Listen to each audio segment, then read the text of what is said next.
ஒரு சன்னியாசி அவர் ஒரு நாள் ஒரு கனவு கண்டாராம்.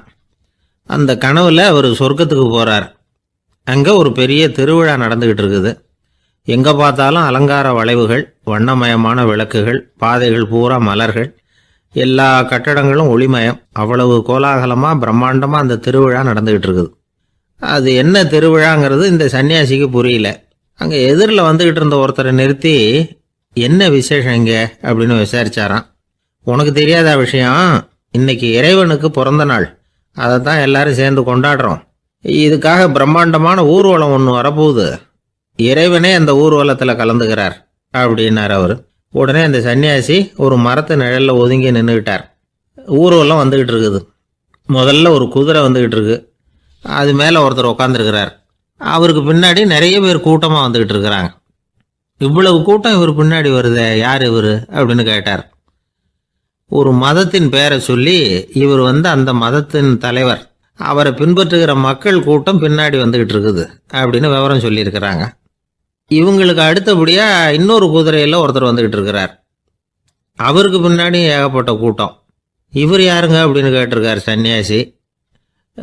அங்கே இருக்கிறவங்க விவரம் சொல்லியிருக்கிறாங்க. இன்னொரு மதத்தின் பெயரை சொல்லி, இவர் அந்த மதத்தினுடைய தலைவர், அவர் வழியை பின்பற்றுகிறவர்கள் அவர் பின்னாடி கூட்டமாக வந்துக்கிட்டு இருக்கிறாங்க அப்படின்ட்டு இருக்காங்க. இப்படி ஒவ்வொருத்தராக குதிரை மேலே வந்துக்கிட்டே இருக்கிறாங்க. அவங்கள பின்பற்றியும் ஒவ்வொரு கூட்டம் வந்துக்கிட்டே இருக்குது. அந்த பெரிய ஊர்வலம் அது பாட்டுக்கு போய்கிட்டு இருக்குது. கடைசியாக அது முடிஞ்சது ரொம்ப நேரம் கழித்து.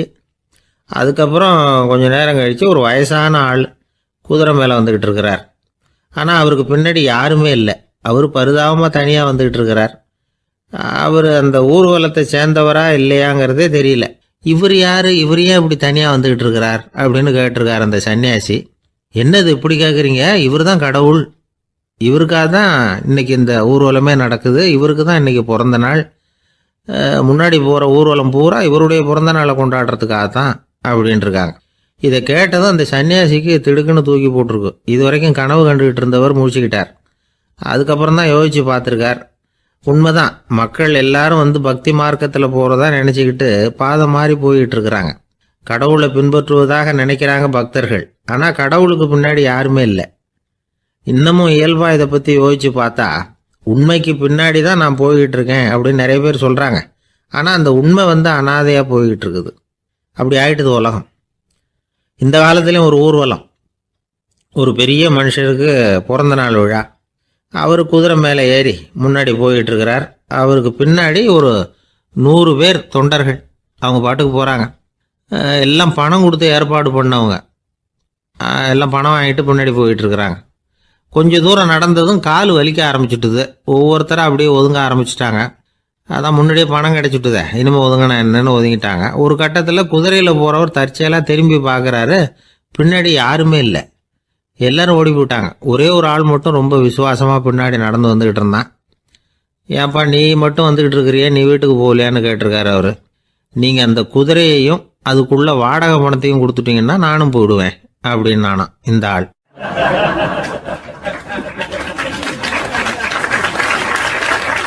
ஒரு ஊரில் ஒரு ஆள் இருந்தான். தையல் கடை வச்சுருந்தான். அவங்கிட்ட ஒருத்தன் ஒரு சட்டை துணி எடுத்து கொடுத்து தைக்க சொல்லியிருந்தான். வர்ற சனிக்கிழமை வா, வாங்கிட்டு போ அப்படின்னு அவன் சொல்லியிருந்தான். அதே மாதிரி இவன் வந்தான். அவன் தச்சு வச்சிருந்த சட்டையை கொடுத்தான். இவன் வாங்கி அங்கேயே போட்டு பார்த்தான். கை நீளம் ஒன்றுக்கு ஒன்று வித்தியாசமாக இருந்தது. வலது கை இடது பக்கத்தை விட நீளம் குறைச்சலாக இருந்தது. அவன் முணுமுணுக்க ஆரம்பிச்சுட்டான். என்ன இது இப்படி தைச்சுட்டியேன்னு. இதுக்கு அவன் சொன்னான், ஐயையோ இதுக்காகவா சங்கடப்படுறீங்க, வலது கையை மட்டும் கொஞ்சம் உள்ள இழுத்தாப்புல வச்சுக்கிட்டீங்கன்னா சரியா போகுது. மற்றபடி அந்த சட்டையில் உள்ள கலை அம்சத்தை கவனிங்க, எவ்வளோ அற்புதமாக தைச்சிருக்கேன் பாருங்க. ஒரு சின்ன குறைய இப்படிலாம் பொருட்படுத்த வேண்டியதில்லை.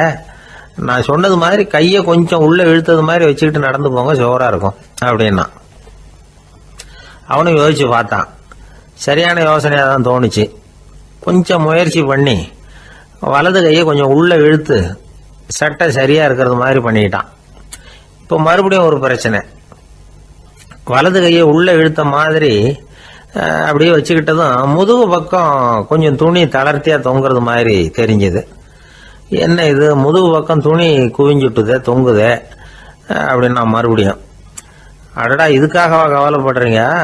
உடம்ப அதுக்கு தகுந்த மாதிரி கொஞ்சம் வளைச்சிக்கிட்டா சரியா போடுது. இதுக்காக அந்த அழகான தையலை பிரித்து அதில் உள்ள கலை அம்சத்தை கெடுக்கிறதுக்கு என் மனசு இடம் தரல.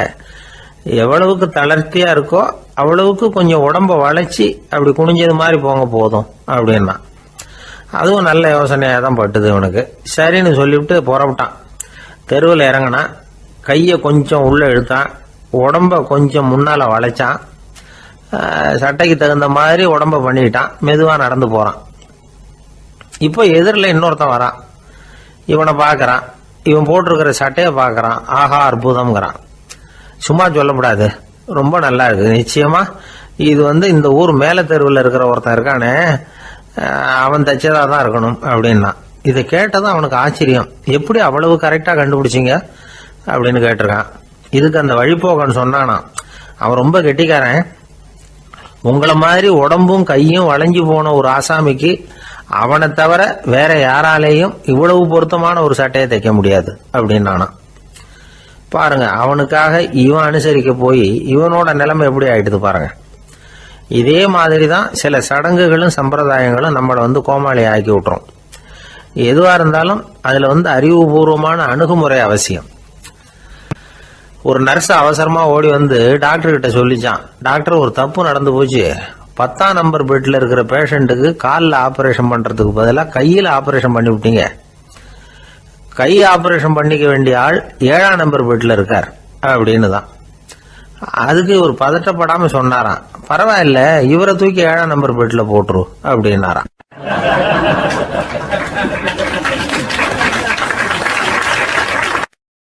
ஒரு ஊர்ல ஒருத்தர் இருந்தார். ரொம்ப நல்லவர். யாருக்காவது ஏதாவது கொடுத்துக்கிட்டே இருப்பார். கொடையாளி. தினமும் யாராவது ஒருத்தருக்கு ஏதாவது கொடுக்கலன்னா அவருக்கு தூக்கம் வராது. அப்படி ஒரு பழக்கம். அது மட்டும் இல்ல, அவர் கொடுக்கறது அடுத்தவங்களுக்கு தெரியாது. அவ்வளவு ரகசியமா அதை கொடுப்பார். வலது கை கொடுக்கறது இடது கைக்கு தெரியக்கூடாதுன்னு சொல்லுவாங்கல்ல, அது மாதிரி அவர். ஒரு நாள் ராத்திரி அவர் ஏற்கனவே தயாரா கட்டி வச்சிருந்த பணம் முடிச்ச கையில் எடுத்துக்கிட்டு வீட்டை விட்டு வெளியில வந்தார். தெருவில் இறங்கி நடந்தார். இன்னைக்கு யாருக்கு தர்மம் செய்யறது அப்படின்னு யோசனை பண்ணிட்டு இருட்டில் நடந்து வந்துகிட்டு இருக்கிறார். யாரோ ஒருத்தர் எதிரில் வர்றது மாதிரி தெரிஞ்சுது. உடனே அவர் கிட்ட போனார். தன்கிட்ட இருந்த பணம் முடிச்சு அவசரமா அவர் கையில திணிச்சுட்டு திரும்பி வந்துட்டார். அப்பாடா, ஒரு வழியா யாருக்கும் தெரியாம இன்னைக்கு தர்மம் பண்ணியாச்சு அப்படிங்கிற மகிழ்ச்சி, மன நிறைவு அவர் முகத்துல. நிம்மதியா தூங்கினார். அப்புறம் எழுந்திரிச்சார். மறுநாள் காலையில ஊரு பூரா ஒரே பேச்சு. என்ன பேச்சுன்னா, நேற்று ராத்திரி ஒரு திருடன் கையில யாரோ பணத்தை கொடுத்துட்டு போயிருக்கிறாங்க அப்படின்னு எல்லாரும் பேசிக்கிட்டு இருக்கிறாங்க. இதை கேள்விப்பட்டதும் அந்த பெரியவருக்கு ரொம்ப வருத்தமா போச்சு. அடடா, போயும் ஒரு திருடனுக்காக உதவி பண்ணியிருக்கிறோம், பிரயோஜனம் இல்லாம போட்டுதே அப்படின்னு நினைச்சார். சரி, இன்னைக்கும் யாருக்காவது உதவி பண்ணணும் அப்படின்னு முடிவு பண்ணினார். ராத்திரி நேரம் வந்தது. இவர் வழக்கம் போல தெருவில் இறங்கி நடந்தார். கையில பணம் முடிச்சு. எதிரில் ஒரு பெண் உருவம் மங்களா தெரிஞ்சது. இவர் உடனே அந்த பெண் கிட்ட பணத்தை கொடுத்துட்டு திருப்தியா திரும்பி வந்துட்டார். மறுநாள் காலையில ஊர் பூரா என்ன பேசிக்கிட்டாங்க தெரியுமா? நேற்று ராத்திரி நெறி தவறி நடக்கிற ஒரு பெண்ணின் கையில யாரோ பணத்தை வச்சுட்டு போயிருக்கிறாங்க அப்படின்னு எல்லாரும் பேசிக்கிறாங்க. அடடா, இன்னைக்கும் தவறுதலா நடந்து போச்சு அப்படின்னு ஒரு வருத்தப்பட்டார். இருக்கட்டும், இன்னைக்கும் ஏதாவது தர்மம் பண்ணுவோம் அப்படின்னு நினைச்சுக்கிட்டாரு. 3வது நாள் ராத்திரியும் புறப்பட்டார். இப்பவும் எதிரில் ஒருத்தர் வந்தார். இவர் பணத்தை கொடுத்தார், திரும்பி வந்துட்டார். மறுநாள் மக்கள் என்ன பேசிக்கிட்டாங்கன்னா, நேற்று ராத்திரி ஒரு செல்வந்தர் கையில யாரோ பணத்தை கொடுத்துட்டு போயிருக்கிறாங்க அப்படின்னு பேசிக்கிட்டாங்களாம். அவருக்கு ரொம்ப வருத்தமா போட்டுது. என்ன இது தினம் இப்படி ஆகிட்டு இருக்குதே அப்படின்னு நினைச்சுக்கிட்டே படுத்து தூங்கினார். அன்னைக்கு ராத்திரி ஒரு கனவு. அந்த கனவுல இறைவன் சொன்னாராம், இதை பாருப்பா, நீ கொடுத்த தர்மம் வீணா போயிடல. உன்கிட்ட பணம் வாங்கின அந்த திருடன் திருந்திட்டான், அந்த பொண்ணும் திருந்திட்டா, அந்த செல்வந்தனும் கொடையாளி ஆயிட்டான், எல்லாருக்கும் உதவி பண்ண ஆரம்பிச்சுட்டான் அப்படின்னு சொன்னாராம். இந்த கதையை சொன்னவர் யாருன்னா நபிகள் நாயகம். இதுல உள்ள கருத்து என்னன்னா, நல்ல மனசோட தர்மம் பண்ணுனா அது வீணா போறதில்லை. இன்னொரு கருத்து, தர்மம் தன்னை மட்டுமல்ல அடுத்தவங்களையும் தீமையிலிருந்து காப்பாற்றும். இதுதான் நாம புரிஞ்சுக்க வேண்டியது. இந்த காலத்திலயும் இது மாதிரி சில சம்பவங்கள் நடக்கிறது உண்டு. ஒரு பெரியவர் இருட்டில் நடந்து வந்துகிட்டு இருந்தாரு. எதிரில் வந்த ஒருத்தன் வலுக்கட்டாயமாக ஒரு கையை பிடிச்சி ஒரு பண முடிப்பை கொடுத்து வச்சுக்க சொல்லிவிட்டு விலகி போயிட்டான். பெரியவருக்கு ஆச்சரியம், இந்த காலத்திலையும் இப்படி வலது கை கொடுக்கறது இடது கைக்கு தெரியக்கூடாதுன்னு நினைக்கிற கொடையாளிகள் உண்டு போல இருக்கு அப்படின்னு யோசனை பண்ணிக்கிட்டே நடந்தார். கொஞ்சம் தூரம் போயிருப்பாரு. அதுக்குள்ள அதே ஆள் திரும்பி வந்தான். கொடுத்த பண முடிப்பை திருப்பி கொடுங்க அப்படின்னு கேட்டு வாங்கிட்டான். இவருக்கு ஒன்றும் புரியல. ஏன் இப்படி பண்றேன்னார். அது ஒன்றும் இல்லைங்க, கொஞ்ச நேரம் இதை உங்ககிட்ட கொடுத்து வச்சிருந்தேன் அவ்வளவுதான் அப்படின்னா. ஏன்னு கேட்டார். என்னை பின்னாடி போலீஸ் தேடிக்கிட்டு வந்துகிட்டு இருக்குது, அதுதான் அப்படி பண்ணேன். இப்போ போயிட்டுது, இனிமே ஒன்றும் பயம் இல்லை அப்படின்னு சொல்லிவிட்டு அவன் பாட்டுக்கு நடந்து போறான்.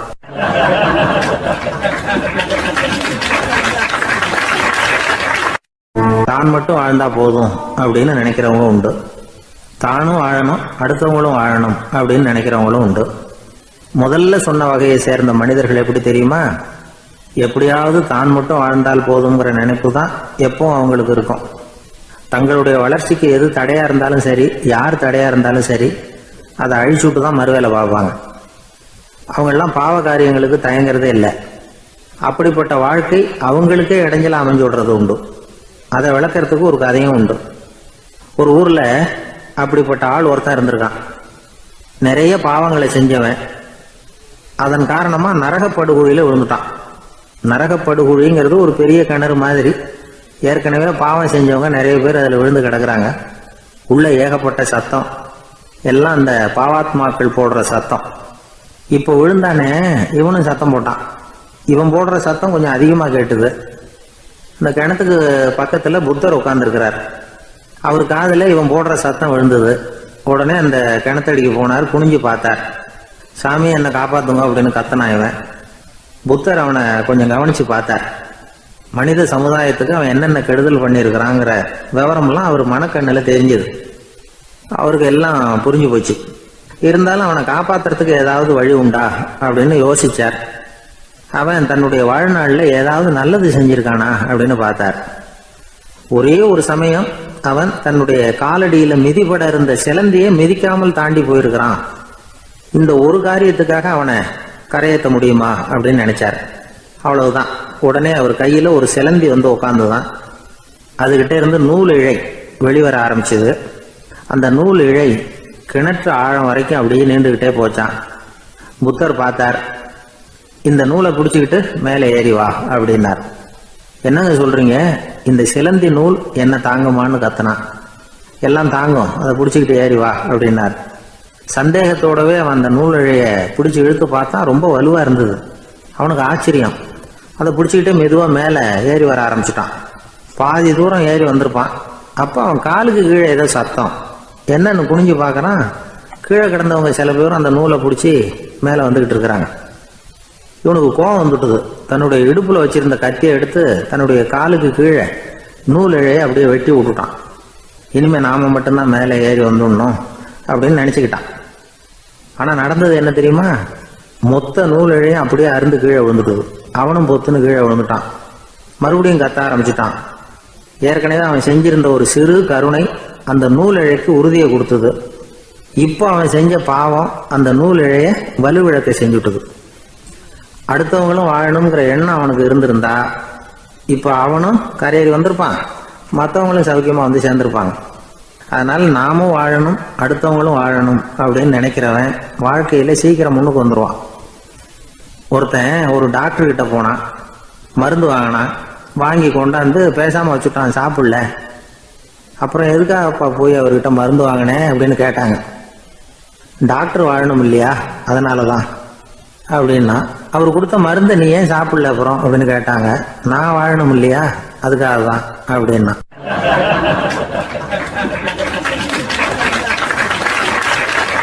அவர் ஒரு பெரிய குடும்பத்துல பிறந்தவர். இருக்கிற சொத்துக்கள் எல்லாத்தையும் வாரி வழங்கி விட்டு காட்டுக்கு புறப்பட்டார் தவம் செய்யறதுக்காக. இருந்தது ஊராவும் கொடுத்துட்டார். இனிமே எதுவுமே இல்லை கொடுக்கறதுக்கு. அப்போ கடைசியா ஒருத்தன் வந்து கையை நீட்டினானா, ஐயா ஏதாவது கொடுங்கன்னு இருக்கான். அவர் பார்த்தார். கட்டியிருக்கிற வேட்டியை தவிர வேற எதுவுமே இல்லை. 8 முழம் பட்டு வேட்டி, ஜரிகை கரையோடு இருக்குது. கடைசியா அதை தான் எடுத்துக்கிட்டு அவர் புறப்பட்டு இருக்கார். அவர் பார்த்தார். எதிரில் அவன் பரிதாபமா நின்றுட்டு இருக்கிறான். அந்த 8 முழ வேட்டியை 2ஆ கிழிச்சார். 4 முழத்தை அவங்ககிட்ட கொடுத்தாரு. மீதி 4 முழத்தை தன்னுடைய இடுப்புல கட்டிட்டு அவர் காட்டுக்கு போயிட்டார். இவன் என்ன பண்ணான் தெரியுமா? கையில் கிடைச்ச 4 முழத்தை எடுத்துக்கிட்டு கடை வீதிக்கு போனான். பழைய பட்டு வேட்டி ஜருகை இதையெல்லாம் விலைக்கு வாங்குற வணிகர் ஒருத்தர் இருக்கார். அவர்கிட்ட போனான். இதை விலைக்கு எடுத்துக்கிறீங்களா அப்படின்னு கேட்டிருக்கான். அவர் வாங்கி பார்த்துருக்கார். ஆஹா, இது ரொம்ப அருமையான வேட்டி, விலை உயர்ந்த ஜருகை, இது ஏது உனக்கு அப்படின்னு கேட்டாரான். அவன் நடந்தது சொல்லியிருக்கான். அப்படின்னா ஒன்று செய்ய, இந்த வேட்டியோட இன்னொரு பாதியையும் மெதுவாக வாங்கிட்டு வந்துரு, உனக்கு நிறைய பணம் தர்றேன் அப்படின்னாரான் அந்த வணிகர். இவன் கொஞ்சம் யோசனை பண்ணி பார்த்தான். கொஞ்சம் இருங்க, வந்து விடுறேன் அப்படின்னு சொல்லிவிட்டு நேராக காட்டுக்கு போனான். அவர் எங்கே இருக்காருன்னு தேடி கண்டுபிடிச்சான். அவர் ஒரு இடத்துல தவக்கோலத்தில் இருக்கிறார். கட்டியிருந்த இடவேட்டியும் அவர் அறியாமல் நழுவி கீழே விழுந்து கிடக்குது. இவனுக்கு ரொம்ப வசதியாக போச்சு. அவரை கேட்க வேண்டிய அவசியமே இல்லை. மெதுவாக சத்தம் போடாமல் அடி மேலே அடி வச்சு நெருங்கினான். அவர் கண்ணை மூடிக்கிட்டு அவர் பாட்டு நின்றுட்டு இருக்கிறார். இவன் மெதுவாக போய் கீழே கிடந்த அந்த துணியை எடுத்துக்கிட்டு சத்தம் போடாமல் திரும்பி நடந்தான். ஒரு 2-3 அடி எடுத்து வச்சிருப்பான். அப்படி ஓட ஆரம்பிக்கிற சமயத்தில் அவன் காலில் கீழே கிடந்த முள்ளு ஒன்று நறுக்குன்னு தச்சு விட்டுது. வலி தாங்க முடியாமல் அம்மான்னு கத்திருக்கான். இந்த சத்தத்தினால கண்ணை மூடி நின்றுகிட்டு இருந்த அவரோட தவம் கலைஞ்சது. மெல்ல கண்ணை திறந்து பார்க்குறார். தன் இடையில இருந்த வேட்டி அவன் கையில் இருக்கு. இப்போ அவர் நினைக்கிறார். என்ன நினைக்கிறாருன்னா, இந்த வேட்டி மீது நான் வைத்த ஆசையல்லவா அவனை திருடனாக ஆக்கி விட்டது அப்படின்னு நினைச்சாராம். இந்த வேட்டி மேல நாம வச்ச ஆசை அவனை திருடும்படி ஆக்கிவிட்டதே அப்படின்னு நினைச்சாராம். இது எப்பேற்பட்ட மனநிலை அப்படிங்கிறத கொஞ்சம் யோசனை பண்ணி பாருங்க. தான் ஒரு பொருள் மேல வச்ச பற்று இன்னொரு மனிதன் திருடனாக ஆகிறதுக்கு காரணம் ஆயிட்டுதேன்னு நினைக்கிறார். அப்படி நினைச்ச அந்த பெரியவர் யார் தெரியுமா? அவர் தான் மகாவீரர். இழந்துட்டேங்கிறிய, நீ என்னத்தை கொண்டுகிட்டு வந்த எங்க இழந்துடுறதுக்கு? நீ என்னத்தை உண்டாக்குன இது அழிஞ்சுட்டுதுன்னு சொல்றதுக்கு? இதுதான் அவருடைய சிந்தனை. இன்றைக்கு நம்ம சிந்தனையெல்லாம் வேற மாதிரி இருக்குது. ஒருத்தன் நடுத்தருவில் உட்காந்து அழுதுகிட்டு இருந்தான்.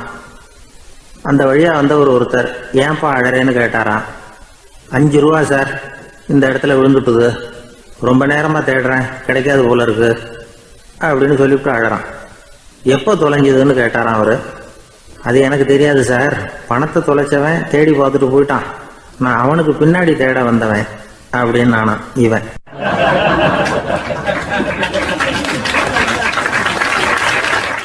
ஒரு ஊர்ல ஒரு ஆள் இருந்தான். அவன் ஒரு நாள் கோயிலுக்கு போனான். கடவுள்கிட்ட வேண்டிக்கிட்டான், எனக்கு ஒரு 1,00,000 ரூபா நீ கொடுத்தா நான் உன் சன்னதியில் ஒரு தேங்காய் உடைக்கிறேன் அப்படின்னு வேண்டிக்கிட்டான். கடவுள் பார்த்தார்.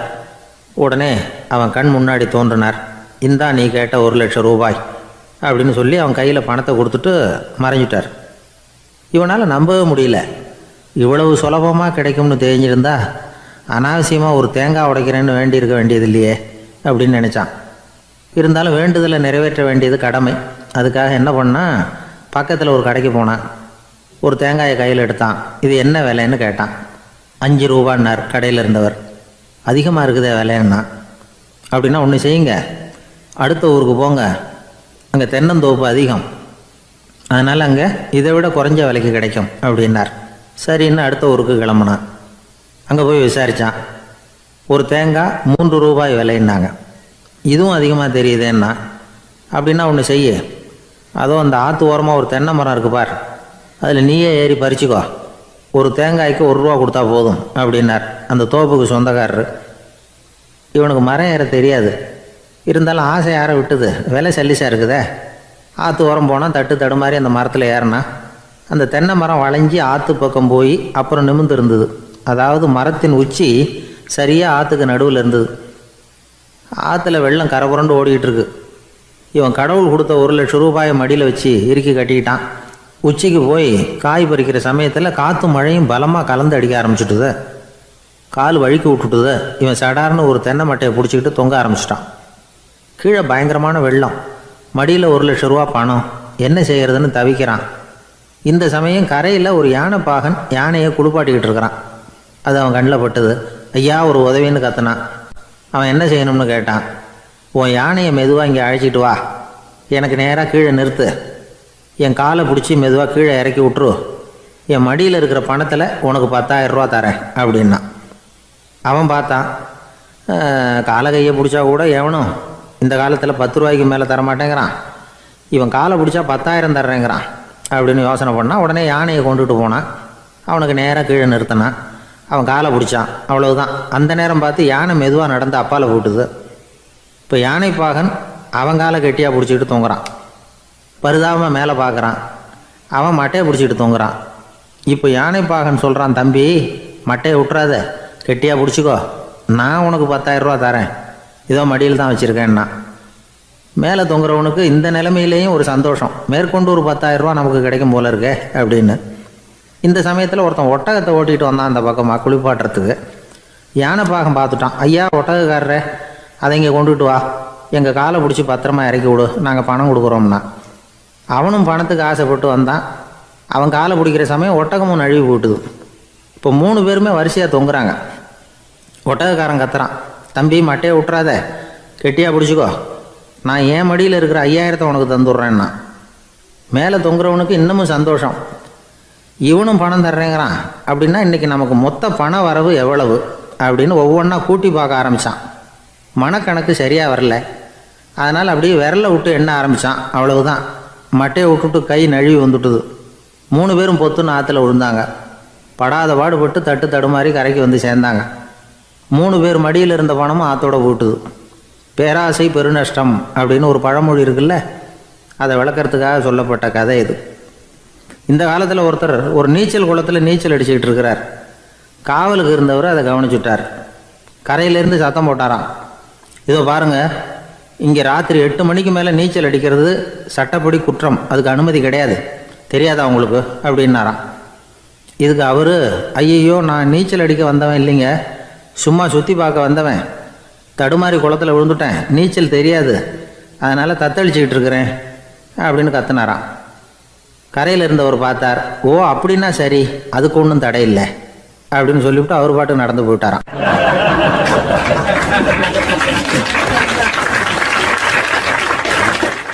நம்மளை மாதிரி ஒரு ஆசாமி அவன் நம்மளை மாதிரியே கற்பனை பண்ணான். அதாவது நாம தான் இந்த உலகத்தில் ரொம்பவும் கஷ்டப்படுறோம், மற்றவங்கெல்லாம் சந்தோஷமா இருக்கிறாங்க அப்படின்னு அவன் நினச்சிக்கிட்டான். அவன் ஒரு நாள் கடவுளை வேண்டிக்கிட்டானா, சுவாமி இந்த உலகத்தில் எவ்வளவோ பேர் இருக்கிறாங்க, ஒவ்வொருத்தருக்கும் ஒவ்வொரு விதமான கஷ்டம் இருக்கலாம், ஒத்துக்கிறேன், இருந்தாலும் எனக்கு அது கொஞ்சம் அதிகமாக இருக்கிறது மாதிரி தெரியுது, அதனால நீங்கள் எனக்காக ஒரு சின்ன உதவி செஞ்சால் போதும். அது வேற ஒன்றும் இல்லை, என்கிட்ட இருக்கிற துயரங்களை இன்னொருத்தர் யாருக்கிட்டையாவது கொடுத்துருங்க, அவர்கிட்ட இருக்கிற துயரங்களை என்கிட்ட மாற்றி கொடுத்துருங்க, ஒரு மியூச்சுவல் டிரான்ஸ்ஃபர், அவ்வளவுதான், அப்படி பண்ணிவிட்டா போதும் அப்படின்னு வேண்டிக்கிட்டானான். அன்னைக்கு ராத்திரியே அவன் ஒரு கனவு கண்டிருக்கான். வானத்திலிருந்து ஒரு குரல் கேட்டிருக்கு. அது என்ன சொல்லிச்சு தெரியுமா? ஏ ஜனங்களே, எல்லாரும் அவங்கவுங்க கஷ்டங்களை ஒரு பையில போட்டு எடுத்துக்குங்க, அப்படி எடுத்துக்கிட்டு நேரா இந்த ஊர் எல்லையில இருக்கிற கோயிலுக்கு வந்து சேருங்க அப்படின்னு அந்த குரல். ஆஹா, கடவுள் நம்ம பிரார்த்தனைக்கு செவி சாய்ச்சுட்டார் அப்படின்னு சந்தோஷப்பட்டான் இவன். உடனே என்ன பண்ணா, தன்கிட்ட இருந்த கஷ்டத்தையெல்லாம் ஒரு சாக்கு பையில போட்டு எடுத்துக்கிட்டான். வீட்டை விட்டு வெளியில வந்தான். தெருவில் இறங்கி நடக்கிறான். அங்க பார்த்தா ஏகப்பட்ட பேர் ஆளுக்கு ஒரு பைய தூக்கிக்கிட்டு கோயிலுக்கு போயிட்டு இருக்கிறாங்க. சில பேர் மூட்டையா கட்டி தலையில சுமந்துக்கிட்டு போயிட்டு இருக்கிறாங்க. இவன் பார்த்தான். இவனுக்கு ரொம்ப ஆச்சரியமா இருந்தது. ஏன்னா எல்லாரும் வச்சிருக்கிற பை இவன் பைய விட பெருசா இருந்தது. இவன் பை தான் இருக்கிறதுலயே கொஞ்சம் சின்னதா தெரிஞ்சது. இப்ப அவன் மறுபடியும் சாமியை வேண்டிக்கிட்டான், கடவுளே இப்ப உள்ள சூழ்நிலையை கவனிச்சா என்கிட்ட இருக்கிற பைய பரவாயில்லன்னு தோணுது, அதனால வேற பை எதையும் மாத்த வேணாம், இதுவே பரவாயில்ல, இந்த பையோட திரும்பி வீட்டுக்கு போனா போதும்னு நினைக்கிறேன் அப்படின்னு ஏதோ நினைக்க ஆரம்பிச்சுட்டான். எல்லாரும் கோயிலுக்கு போய் சேர்ந்தாங்க. கோயில்ல அந்த குரல் மறுபடியும் கேட்டுது. எல்லாரும் அவங்கவுங்க பைகளை சோகத்துல தொங்க விடுங்க, திடீர்னு விளக்குகள் அணையும், மணி அடிக்கப்படும், அதுதான் அடையாளம். அந்த சமயத்துல இருட்டுல உங்களுக்கு வேண்டிய பைய நீங்க மாத்தி எடுத்துக்கலாம், தேர்ந்தெடுத்துக்கலாம். வெளிச்சம் இருக்கிறப்பவே உங்களுக்கு பிடிச்ச பைக்கு பக்கமா பார்த்து நீங்க நின்னுக்கலாம் அப்படின்னு சொல்லி விவரம் சொல்லிச்சான் அந்த குரல். அப்படி சொன்னதுக்கு அப்புறம் திடீர்னு விளக்கு அணைஞ்சுது, மணி அடிச்சுது. கொஞ்ச நேரம் கழிச்சு மறுபடியும் விளக்குகள்லாம் எரிஞ்சுது. இப்போ பார்த்தா எல்லாரும் அவங்கவுங்க பையையே கெட்டியா பிடிச்சிட்டு நிக்கிறாங்க. இவனும் அப்படியே நிக்கிறான். இவன் மெதுவா பக்கத்துல நிக்கிறவன்கிட்ட கேட்டானா, ஏன் நீங்க பைய கையிலேயே வச்சிருக்கிறீங்க, செவுத்துல மாட்டலையா அப்படின்னு கேட்டிருக்கான். இல்லப்பா, நீ ஏன் கையிலேயே வச்சிருக்கிறியோ அதே காரணத்துக்காக தான் நாங்களும் வச்சிருக்கிறோம். நம்ம கவலைகளை பத்தி நமக்கு ஓரளவுக்காவது தெரியும். ஆனா மற்றவங்க கவலைகள் நமக்கு பரிச்சயம் இல்லாதவை, பழக்கம் இல்லாதது. அதனால நமக்கு தெரிஞ்ச கவலைகளை சமாளிக்கிறது சுலபம். தெரியாததை சமாளிக்கணும்னா மறுபடியும் ஆரம்பத்தில இருந்து ஆரம்பிக்கணும். அதனால பழைய நண்பர்களோடு வாழறது தான் மேல் அப்படின்னு ஆனான். அதுக்கப்புறம் அவன் தன்னோட பைய போதும்னு வீட்டுக்கு திரும்பி வந்துட்டானான். இது ஒரு பெரியவர் சொல்லி இருக்கிற கதை. அதனால நம்ம கிட்ட இருக்கிற கஷ்டங்கள் தான் பெருசு, அதை இன்னொருத்தங்கிட்ட கொடுத்துட்டு மாத்திக்கலாம் அப்படின்னு நினைக்கிறது தப்பு. இதே மாதிரி இன்னொரு சம்பவம். ஒரு ஊர்ல ஒரு நாள் ராத்திரி ஆகாயத்தில இருந்து கடவுள் குரல் கேட்குது. இந்த ஊர்ல இருக்கிற ஜனங்கள்லாம் கொஞ்சம் கவனிங்க, உங்களுக்கு ஒரு செய்தி. அதாவது இங்க இருக்கிற ஜனங்கள்லயே கொஞ்சம் கூட கவலையே இல்லாத ஆள் யாருன்னு எனக்கு தெரியணும். அதனால எல்லாரும் அவங்க கவலைகளை ஒரு பையில போட்டு எடுத்துக்கிட்டு கோயிலுக்கு வாங்க அப்படின்னாரு கடவுள். உடனே வரிசையா எல்லாரும் வர ஆரம்பிச்சாங்க. எல்லார் கையிலையும் பை இருந்தது, சின்னதும் பெருசுமா. கவலையே இல்லாத ஆள் யாருன்னு தேடினார் கடவுள்.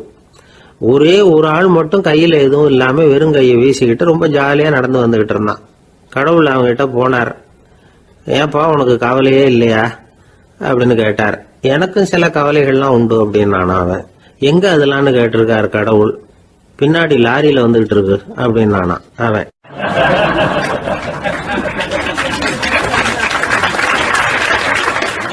அசோக மன்னர் வந்துகிட்டு இருக்கார். அவருடைய ஆலோசகர்கள் எல்லாம் பக்கத்துல வந்துகிட்டு இருக்கிறாங்க. அந்த சமயத்துல எதிரில் ஒரு புத்த பிக்ஷு வர்றார். அசோகர் பார்க்கிறார். ஓடி போய் அவர் காலில் விழுந்து வணங்குறார். அசோக மன்னரின் தலை அந்த புத்த துறவியின் பாதத்துல பட்டுக்கிட்டு இருக்கு. பக்கத்துல நின்றுகிட்டு இருந்த அமைச்சருக்கு இது ரொம்ப சங்கடமா போச்சு. ரொம்ப வருத்தப்பட்டார். நம்ம அசோக சக்கரவர்த்தி எப்பேற்பட்டவர், அவரோட தலை ஒரு சன்னியாசியின் பாதத்துல படுறதா அப்படின்னு நினைச்சு ரொம்ப கவலைப்பட்டார். அரண்மனைக்கு திரும்பினதும் அமைச்சர் மெதுவா ஆரம்பிச்சார். அரசே, எனக்கு ரொம்ப வருத்தமா இருக்குது அப்படின்னார். எதுக்குன்னார் மன்னர். அசோக சக்கரவர்த்தியின் தலை, அதாவது அந்த சிரம், ரொம்ப மதிப்புமிக்க ஒன்று. அது ஒரு சன்னியாசியின் காலில் படலாமா அப்படின்னார். அசோகர் பதில் சொல்லல, சிரிச்சார், போயிட்டார். அதுக்கப்புறம் ஒரு சரியான சந்தர்ப்பத்துக்காக காத்துக்கிட்டு இருந்தார். ஒரு நாள் அமைச்சரை கூப்பிட்டார். எனக்கு 3 தலைகள் வேணும் அப்படின்னார். சொல்லுங்க, கொண்டுகிட்டு வரேன் அப்படின்னார் அமைச்சர். அசோகர் சொன்னார், முதல்ல எனக்கு தேவையானது ஒரு ஆட்டின் தலை, 2வது ஒரு புலியின் தலை, 3வது ஒரு மனிதனின் தலை. இதுதான் அசோகர் கேட்டது. எங்க இருந்தாலும் கொண்டு வாங்கன்னார்.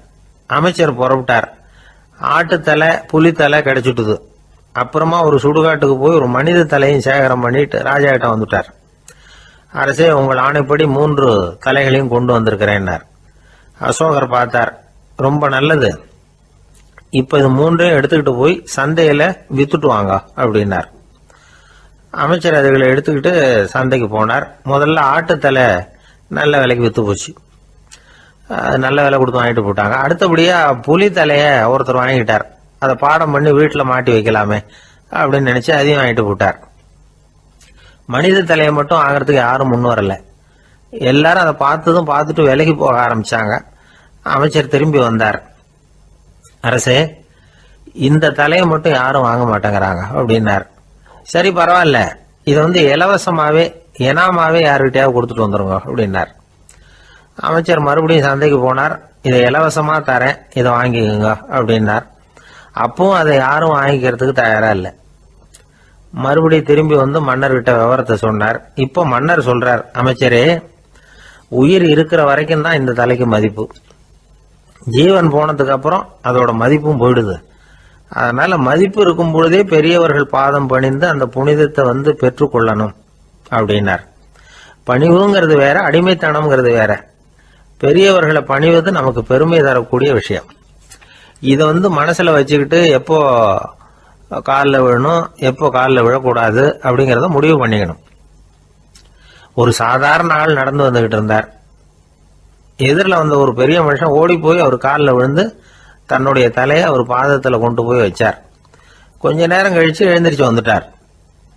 வந்த பிறகு இவரை கேட்டேன், ஏன் திடீர்னு ஓடி போய் அந்த ஆளு காலில் விழுந்தீங்க அப்படின்னேன். அவர் போட்டிருக்கிறது என்னோட காணாம போன செருப்பான்னு கண்டுபிடிக்கிறதுக்காக அப்படி விழுந்தேன் அப்படின்னார்.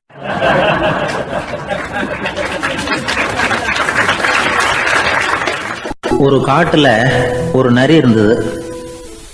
ஒரு நாள் காலை நேரம் அது தன்னுடைய இருப்பிடத்திலிருந்து வெளியில வந்தது. கொஞ்ச தூரம் நடந்து வந்தது. அப்பதான் அது தன்னோட நிழலை கவனிச்சு பார்த்தா அது ரொம்ப நீளமா பெருசா இருக்குது. காலை நேரத்துல நிழல் அப்படித்தானே இருக்கும். ஆனா அந்த நரிக்கு அந்த விஷயம் தெரியல. தன்னுடைய நீண்ட பெரிய நிழலை பார்த்து ஆச்சரியப்பட்டது. ஆஹா, நாம இவ்வளவு பெருசாவா இருக்கிறோம் அப்படின்னா என்னுடைய காலை சாப்பாட்டுக்கு ஒரு யானை இல்லைன்னா ஒரு ஒட்டகம் கிடைச்சாதான் சரியா இருக்கும் போல இருக்கு அப்படின்னு முடிவு பண்ணிக்கிட்டது. உடனே ஒரு யானை அல்லது ஒட்டகத்தை தேடி அலைஞ்சது, எங்க கிடைக்கும்னு. கிடைக்கவே இல்லை. மத்தியானம் 12 மணி ஆயிட்டுது. பசியோட அலையுது. இப்ப தன்னோட நிழலை பார்த்தது. அது மத்தியான நிழல் எப்படி இருக்கும்? அது ரொம்பவும் குறுகி போய் தெரிஞ்சுது. உடனே அந்த நரி என்ன நினைச்சுக்கிட்டு தான் தெரியுமா? காலை ஆகாரம் சாப்பிடாததுனால நம்ம உடம்பு இப்படி அழிச்சு போட்டுதே அப்படின்னு நினைச்சுக்கிட்டு தான். கொஞ்ச நேரம் கழிச்சு மறுபடியும் தன்னுடைய நிழலை பார்க்குது. அது இன்னமும் குறுகி போய் காலடியிலேயே வந்துட்டுது. அதுக்கு பயமா போயிடுது. ஐயோ, இன்னும் கொஞ்ச நேரத்துல நாம இறந்துருவோம் போல இருக்க. இப்ப என்ன செய்யறது? இந்த சமயத்துல ஒரு எறும்பு கிடைச்சா கூட போதும், அதை நம்ம காலை ஆகாரமா நினைச்சு சாப்பிட்டுள்ளாமே அப்படின்னு நினைச்சுதான். நம்முடைய நிழல் கூட நம்மள மாதிரியே தான் அடிக்கடி மாறிக்கிட்டே தான் இருக்குது. அது எப்பவும் ஒரே மாதிரி இருக்கிறது இல்ல. மனிதனுக்கு ஏற்படுகிற தன்முனைப்பு இருக்கு பாருங்க, ஈகோ, அது கூட ஒரு நிழல் மாதிரி தானா. அப்படி நினைக்க ஆரம்பிச்சுட்டா அதனால ஏதும் பிரச்சனை வராதான். தன்முனைப்பை நிழல் போலவே ஏற்றுக்கொள்ளுங்கள் அப்படிங்கிறது பெரியவங்க கருத்து. ஒரு காரியத்தை வெற்றிகரமா நல்ல விதமா செஞ்சு முடிக்கிறோம்னு வச்சுக்கோங்க. அந்த சமயத்துல ஒரு வித நுட்பமான தற்பெருமை நமக்குள்ள உண்டாகுது. இது இயற்கையானது, அதனால இது மேல பற்று வைக்கக்கூடாது.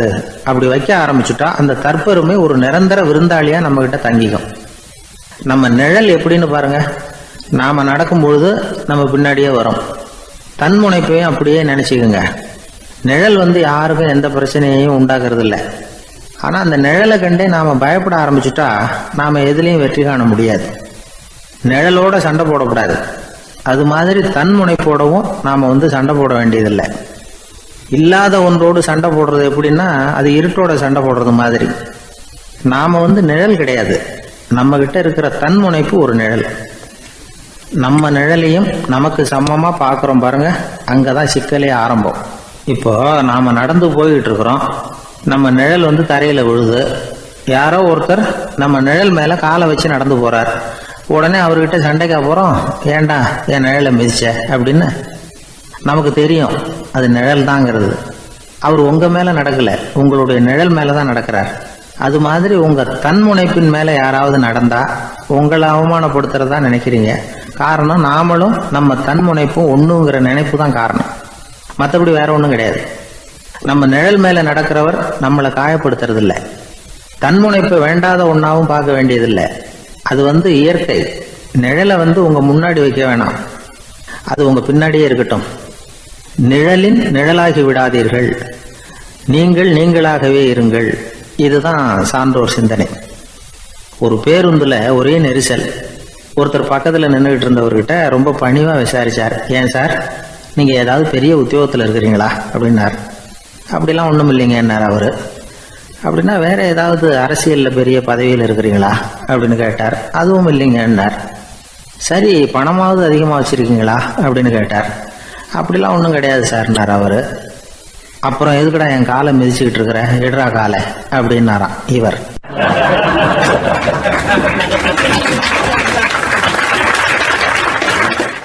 கடற்கரை ஓரமா ஒரு பெரியவர் கையால மணலை கீறிக்கிட்டே உட்காந்துருக்கிறார். என்னத்தையும் தேடிட்டு இருக்கிறது மாதிரி தெரிஞ்சது.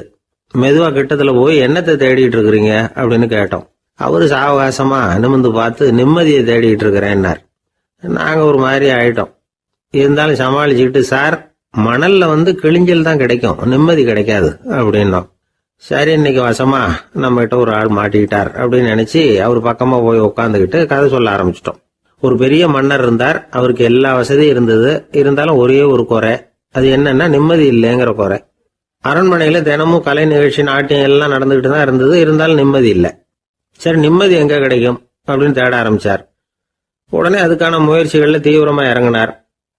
நாட்டில் உள்ள தத்துவ மேதைகளை எல்லாம் கூப்பிட்டுட்டு வர சொன்னார். எல்லாரும் வந்து சேர்ந்தாங்க. அவங்கள பார்த்து நிம்மதி எங்கே இருக்குது அப்படின்னு விசாரிச்சார். அவங்களுக்கு அது தெரிஞ்சா ஏன் இப்படி ராஜா முன்னாடி வந்து நின்றுட்டு இருக்க போறாங்க?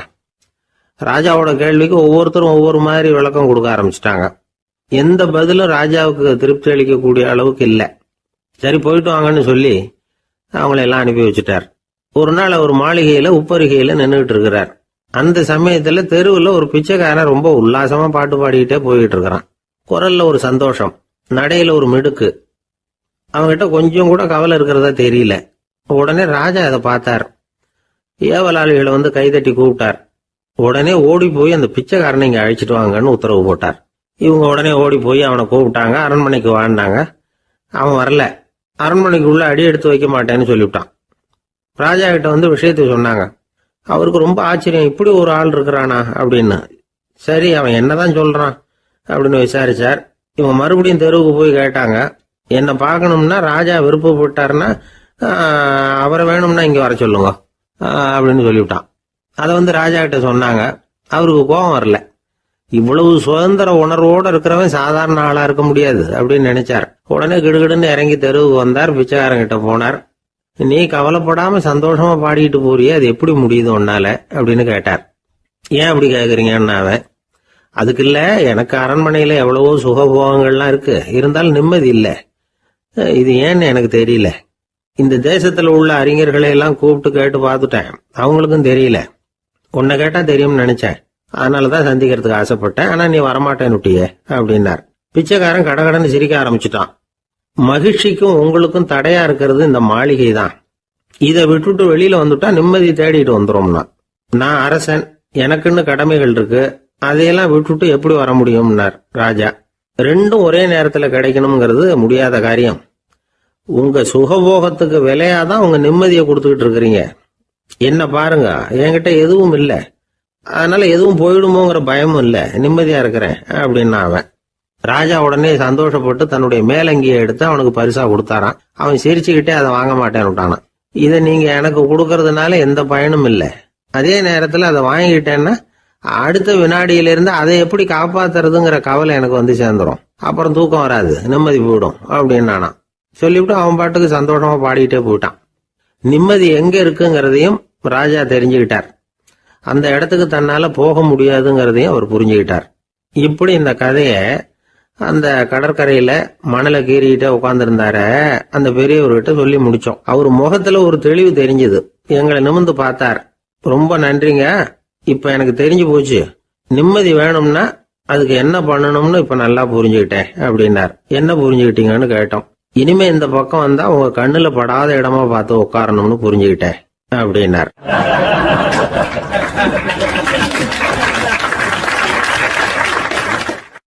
ஒரு சன்னியாசி, அவரு ஒரு நாள் ஒரு கனவு கண்டாராம். அந்த கனவுல அவர் சொர்க்கத்துக்கு போறார். அங்க ஒரு பெரிய திருவிழா நடந்துகிட்டு இருக்குது. எங்க பார்த்தாலும் அலங்கார வளைவுகள், வண்ணமயமான விளக்குகள், பாதைகள் பூரா மலர்கள், எல்லா கட்டடங்களும் ஒளிமயம். அவ்வளவு கோலாகலமா பிரம்மாண்டமா அந்த திருவிழா நடந்துகிட்டு இருக்குது. அது என்ன திருவிழாங்கிறது இந்த சன்னியாசிக்கு புரியல. அங்க எதிரில் வந்துகிட்டு இருந்த ஒருத்தரை நிறுத்தி, என்ன விசேஷம் இங்க அப்படின்னு விசாரிச்சாராம். உனக்கு தெரியாத விஷயம், இன்னைக்கு இறைவனுக்கு பிறந்த நாள், அதை தான் எல்லாரும் சேர்ந்து கொண்டாடுறோம். இதுக்காக பிரம்மாண்டமான ஊர்வலம் ஒன்று வரப்போகுது, இறைவனே அந்த ஊர்வலத்தில் கலந்துக்கிறார் அப்படின்னார் அவர். உடனே அந்த சன்னியாசி ஒரு மரத்து நிழல்ல ஒதுங்கி நின்றுக்கிட்டார். ஊர்வலம் வந்துகிட்டு இருக்குது. முதல்ல ஒரு குதிரை வந்துகிட்டு இருக்கு, அது மேலே ஒருத்தர் உட்காந்துருக்கிறார். அவருக்கு பின்னாடி நிறைய பேர் கூட்டமாக வந்துகிட்டு இருக்கிறாங்க. இவ்வளவு கூட்டம் இவர் பின்னாடி வருதே, யார் இவர் அப்படின்னு கேட்டார்.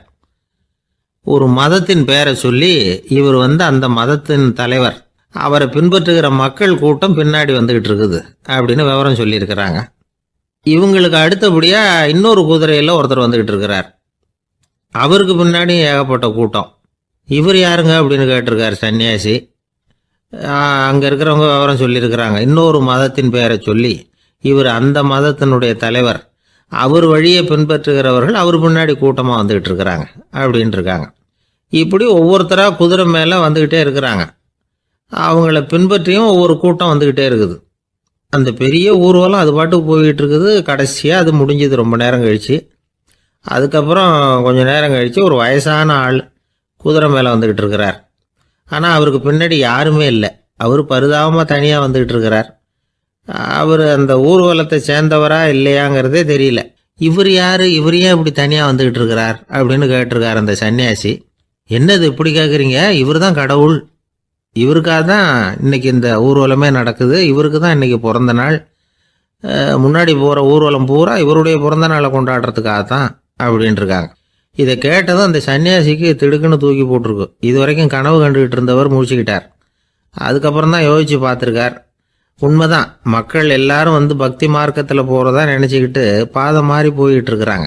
கடவுளை பின்பற்றுவதாக நினைக்கிறாங்க பக்தர்கள். ஆனால் கடவுளுக்கு பின்னாடி யாருமே இல்லை. இன்னமும் இயல்பாக இதை பற்றி யோசித்து பார்த்தா உண்மைக்கு பின்னாடி தான் நான் போய்கிட்டு இருக்கேன் அப்படின்னு நிறைய பேர் சொல்கிறாங்க. ஆனால் அந்த உண்மை வந்து அனாதையாக போய்கிட்டு இருக்குது. அப்படி ஆயிட்டுது உலகம். இந்த காலத்துலேயும் ஒரு ஊர்வலம். ஒரு பெரிய மனுஷருக்கு பிறந்த நாள் விழா. அவர் குதிரை மேலே ஏறி முன்னாடி போய்கிட்டு இருக்கிறார்.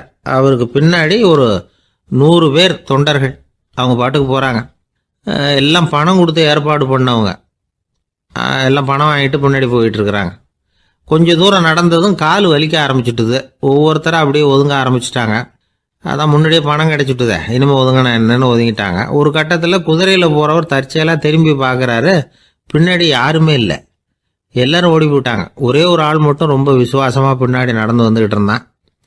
ஏன்ப்பா நீ மட்டும் வந்துக்கிட்டு இருக்கிறியே, நீ வீட்டுக்கு போகலையான்னு கேட்டிருக்காரு அவர். நீங்கள் அந்த குதிரையையும் அதுக்குள்ள வாடகை பணத்தையும் கொடுத்துட்டீங்கன்னா நானும் போயிடுவேன் அப்படின்னு நானும் இந்த ஆள்.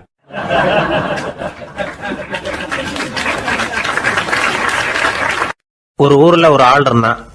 தையல் கடை வச்சுருந்தான். அவங்ககிட்ட ஒருத்தன் ஒரு சட்டை துணி எடுத்து கொடுத்து தைக்க சொல்லியிருந்தான். வர்ற சனிக்கிழமை வா வந்து வாங்கிட்டு போ அப்படின்னு அவன் சொல்லியிருந்தான். அதே மாதிரி இவன் வந்தான். அவன் தச்சு வச்சிருந்த சட்டையை கொடுத்தான். இவன் வாங்கி அங்கேயே போட்டு பார்த்தான். கை நீளம் ஒன்றுக்கு ஒன்று வித்தியாசமாக இருந்தது. வலது கை இடது பக்கத்தை விட நீளம் குறைச்சலாக இருந்தது. அவன் முணுமுணுக்க ஆரம்பிச்சுட்டான். என்ன இது இப்படி தைச்சுட்டியேன்னு. இதுக்கு அவன் சொன்னான், ஐயையோ இதுக்காகவா சங்கடப்படுறீங்க? வலது கையை மட்டும் கொஞ்சம் உள்ள இழுத்தாப்புல வச்சுக்கிட்டீங்கன்னா சரியா போகுது. மற்றபடி அந்த சட்டையில் உள்ள கலை அம்சத்தை கவனிங்க. எவ்வளோ அற்புதமாக தைச்சிருக்கேன் பாருங்க. ஒரு சின்ன குறைய வந்து இப்படிலாம் பொருட்படுத்த வேண்டியதில்லை. நான் சொன்னது மாதிரி கையை கொஞ்சம் உள்ள இழுத்தது மாதிரி வச்சுக்கிட்டு நடந்து போங்க, ஜோராக இருக்கும் அப்படின்னா. அவனும் யோசிச்சு பார்த்தான். சரியான யோசனையாக தான் தோணுச்சு. கொஞ்சம் முயற்சி பண்ணி வலது கையை கொஞ்சம் உள்ள இழுத்து சட்டை சரியாக இருக்கிறது மாதிரி பண்ணிக்கிட்டான். இப்போ மறுபடியும் ஒரு பிரச்சனை.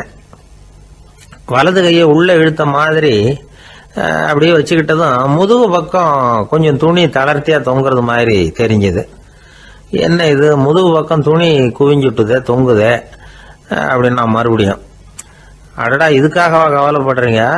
உடம்ப அதுக்கு தகுந்த மாதிரி கொஞ்சம் வளைச்சிக்கிட்டா சரியா போடுது. இதுக்காக அந்த அழகான தையலை பிரித்து அதில் உள்ள கலை அம்சத்தை கெடுக்கிறதுக்கு என் மனசு இடம் தரல. எவ்வளவுக்கு தளர்த்தியா இருக்கோ அவ்வளவுக்கு கொஞ்சம் உடம்ப வளைச்சி அப்படி குனிஞ்சது மாதிரி போங்க போதும் அப்படின்னா. அதுவும் நல்ல யோசனையாக தான் பட்டுது இவனுக்கு. சரின்னு சொல்லிவிட்டு புறப்பட்டான். தெருவில் இறங்கினான். கையை கொஞ்சம் உள்ளே இழுத்தான். உடம்ப கொஞ்சம் முன்னால் வளைச்சான். சட்டைக்கு தகுந்த மாதிரி உடம்ப பண்ணிக்கிட்டான். மெதுவாக நடந்து போகிறான். இப்போ எதிரில் இன்னொருத்தன் வரான். இவனை பார்க்குறான். இவன் போட்டிருக்கிற சட்டையை பார்க்குறான். ஆஹா அற்புதம்ங்கிறான். சும்மா சொல்லக்கூடாது, ரொம்ப நல்லா இருக்குது. நிச்சயமாக இது வந்து இந்த ஊர் மேலே தெருவில் இருக்கிற ஒருத்தன் இருக்கானே அவன் தைச்சதாக தான் இருக்கணும் அப்படின்னா. இதை கேட்டதும் அவனுக்கு ஆச்சரியம். எப்படி அவ்வளவு கரெக்டாக கண்டுபிடிச்சிங்க அப்படின்னு கேட்டிருக்கான். இதுக்கு அந்த வழிபோக்கன்னு சொன்னானா, அவன் ரொம்ப கெட்டிக்காரன். உங்களை மாதிரி உடம்பும் கையும் வளைஞ்சு போன ஒரு ஆசாமிக்கு அவனை தவிர வேற யாராலேயும் இவ்வளவு பொருத்தமான ஒரு சட்டையை தைக்க முடியாது அப்படின்னானா. பாருங்க, அவனுக்காக இவன் அனுசரிக்க போய் இவனோட நிலைமை எப்படி ஆயிடுது பாருங்க. இதே மாதிரி தான் சில சடங்குகளும் சம்பிரதாயங்களும் நம்மளை வந்து கோமாளி ஆக்கி விட்டுரும். எதுவாக இருந்தாலும் அதில் வந்து அறிவுபூர்வமான அணுகுமுறை அவசியம். ஒரு நர்ஸ் அவசரமாக ஓடி வந்து டாக்டர் கிட்ட சொல்லிச்சான், டாக்டர் ஒரு தப்பு நடந்து போச்சு, 10ஆம் நம்பர் பெட்ல இருக்கிற பேஷண்ட்டுக்கு காலில் ஆபரேஷன் பண்றதுக்கு பதிலாக கையில் ஆபரேஷன் பண்ணி விட்டீங்க. கை ஆபரேஷன் பண்ணிக்க வேண்டிய ஆள் 7ஆம் நம்பர் பெட்ல இருக்கார் அப்படின்னு தான். அதுக்கு ஒரு பதட்டப்படாம சொன்னாராம், பரவாயில்ல இவரை தூக்கி 7ஆம் நம்பர் பெட்ல போட்டுரு அப்படின்னாராம்.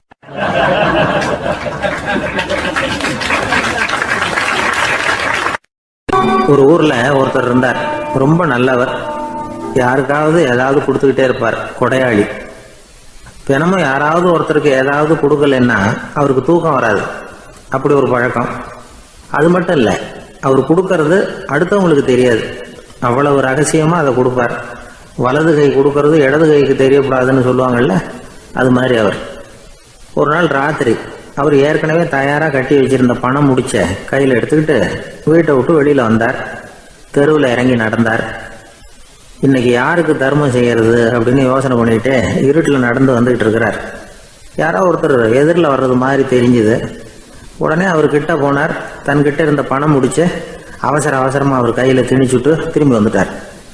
அப்பாடா, ஒரு வழியா யாருக்கும் தெரியாம இன்னைக்கு தர்மம் பண்ணியாச்சு அப்படிங்கிற மகிழ்ச்சி, மன நிறைவு அவர் முகத்துல. நிம்மதியா தூங்கினார். அப்புறம் எழுந்திரிச்சார். மறுநாள் காலையில ஊரு பூரா ஒரே பேச்சு.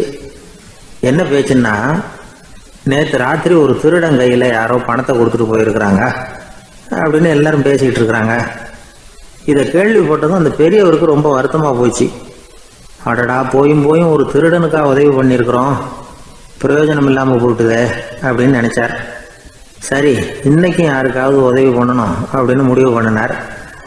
ராத்திரி நேரம் வந்தது. இவர் வழக்கம் போல தெருவில் இறங்கி நடந்தார். கையில பணம் முடிச்சு. எதிரில் ஒரு பெண் உருவம் மங்கலா தெரிஞ்சது. இவர் உடனே அந்த பெண் கிட்ட பணத்தை கொடுத்துட்டு திருப்தியா திரும்பி வந்துட்டார். மறுநாள் காலையில ஊர் பூரா என்ன பேசிக்கிட்டாங்க தெரியுமா? நேற்று ராத்திரி நெறி தவறி நடக்கிற ஒரு பெண்ணின் கையில யாரோ பணத்தை வச்சுட்டு போயிருக்கிறாங்க அப்படின்னு எல்லாரும் பேசிக்கிறாங்க. அடடா, இன்னைக்கும் தவறுதலா நடந்து போச்சு அப்படின்னு ஒரு வருத்தப்பட்டார். இருக்கட்டும், இன்னைக்கும் ஏதாவது தர்மம் பண்ணுவோம் அப்படின்னு நினைச்சுக்கிட்டாரு. 3வது நாள் ராத்திரியும் புறப்பட்டார். இப்பவும் எதிரில் ஒருத்தர் வந்தார். இவர் பணத்தை கொடுத்தார், திரும்பி வந்துட்டார். மறுநாள் மக்கள் என்ன பேசிக்கிட்டாங்கன்னா, நேற்று ராத்திரி ஒரு செல்வந்தர் கையில யாரோ பணத்தை கொடுத்துட்டு போயிருக்கிறாங்க அப்படின்னு பேசிக்கிட்டாங்களாம். அவருக்கு ரொம்ப வருத்தமா போட்டுது. என்ன இது தினம் இப்படி ஆகிட்டு இருக்குதே அப்படின்னு நினைச்சுக்கிட்டே படுத்து தூங்கினார். அன்னைக்கு ராத்திரி ஒரு கனவு. அந்த கனவுல இறைவன் வந்து சொன்னாராம், இதை பாருப்பா, நீ கொடுத்த தர்மம் வீணா போயிடல. உன்கிட்ட பணம் வாங்கின அந்த திருடன் திருந்திட்டான், அந்த பொண்ணும் திருந்திட்டா, அந்த செல்வந்தனும் கொடையாளி ஆயிட்டான், எல்லாருக்கும் உதவி பண்ண ஆரம்பிச்சுட்டான் அப்படின்னு சொன்னாராம். இந்த கதையை சொன்னவர் யாருன்னா நபிகள் நாயகம். இதுல உள்ள கருத்து என்னன்னா, நல்ல மனசோட தர்மம் பண்ணுனா அது வீணா போறதில்லை. இன்னொரு கருத்து, தர்மம் வந்து தன்னை மட்டுமல்ல அடுத்தவங்களையும் தீமையிலிருந்து காப்பாற்றும். இதுதான் நாம புரிஞ்சுக்க வேண்டியது. இந்த காலத்திலேயும் இது மாதிரி சில சம்பவங்கள் நடக்கிறது உண்டு. ஒரு பெரியவர் இருட்டில் நடந்து வந்துகிட்டு இருந்தாரு. எதிரில் வந்த ஒருத்தன் வலுக்கட்டாயமா ஒரு கையை பிடிச்சி ஒரு பண முடிப்பை கொடுத்து வச்சுக்க சொல்லிவிட்டு விலகி போயிட்டான். பெரியவருக்கு ஆச்சரியம், இந்த காலத்திலையும் இப்படி வலது கை கொடுக்கறது இடது கைக்கு தெரியக்கூடாதுன்னு நினைக்கிற கொடையாளிகள் உண்டு போல இருக்கு அப்படின்னு யோசனை பண்ணிக்கிட்டே நடந்தார். கொஞ்ச தூரம் போயிருப்பாரு. அதுக்குள்ள அதே ஆள் திரும்பி வந்தான். கொடுத்த பண முடிப்பை திருப்பி கொடுங்க அப்படின்னு கேட்டு வாங்கிட்டான். இவருக்கு ஒன்றும் புரியல. ஏன் இப்படி பண்றேன்னார். அது ஒன்றும் இல்லைங்க, கொஞ்ச நேரம் இதை உங்ககிட்ட கொடுத்து வச்சிருந்தேன், அவ்வளவுதான் அப்படின்னா. ஏன்னு கேட்டார். என்னை பின்னாடி போலீஸ் தேடிக்கிட்டு வந்துகிட்டு இருக்குது, அதுதான் அப்படி பண்ணேன், இப்போ போயிட்டுது, இனிமே ஒன்றும் பயம் இல்லை அப்படின்னு சொல்லிவிட்டு அவன் பாட்டுக்கு நடந்து போறான்.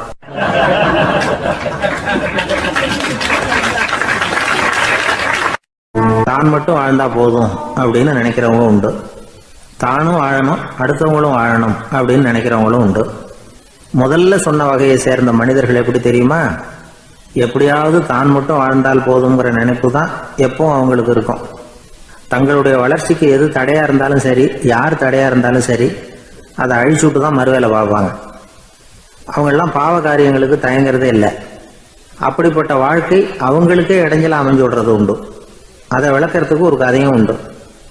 ஒரு ஊர்ல அப்படிப்பட்ட ஆள் ஒருத்தன் இருந்திருக்கான். நிறைய பாவங்களை செஞ்சவன்.